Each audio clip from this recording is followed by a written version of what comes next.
आशी मुझे सुन क्यों नहीं पा रहे? अरे ना आशी क्या? सुकून की आत्मा पूरी तरह रूही के शरीर पर कब्जा कर लेती है और असली रूही की आत्मा अपने शरीर में वापस नहीं जा पाती।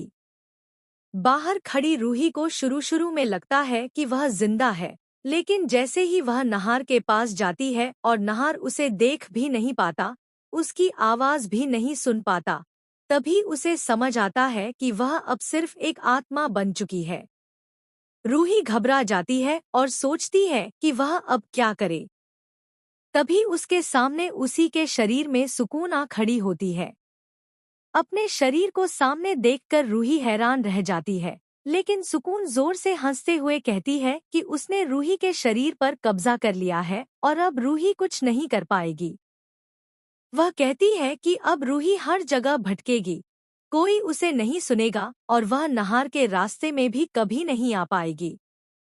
रूही सुकून से विनती करती है कि वह ऐसा न करे। नहार उसका पति है और वह सुकून को मोक्ष दिलाने में मदद करेगी, लेकिन सुकून साफ कह देती है कि जब वह यह शरीर छोड़ेगी तो वह नहार को अपने साथ ले जाएगी। इसी दौरान दादी आ जाती हैं और उन्हें लगता है कि सामने खड़ी वही रूही है, जबकि अंदर सुकून की आत्मा होती है। असली रूही बार बार दादी को पुकारती है, लेकिन कोई उसे सुन नहीं पाता। सुकून दादी से गुस्से में बात करती है और दादी घबरा जाती है।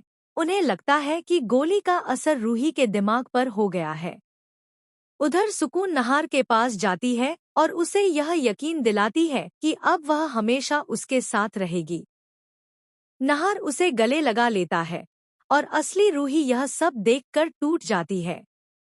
तभी उसे बाबा याद आते हैं और वह उन्हें ढूंढने निकल पड़ती है।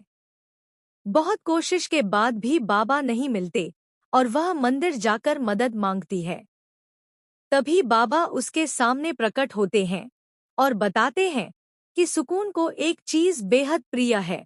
अगर रूही वह चीज नष्ट कर दे तो सुकून की आत्मा भी समाप्त हो जाएगी।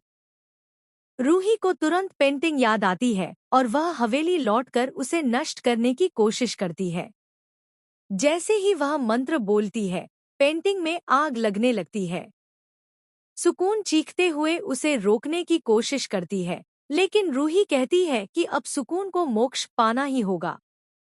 पेंटिंग जैसे जैसे जलती है, सुकून की आत्मा कमजोर पड़ती जाती है। आखिरी क्षण में वह कहती है कि वह नहार से बहुत प्यार करती है, लेकिन अब उसे जाना होगा। पेंटिंग पूरी तरह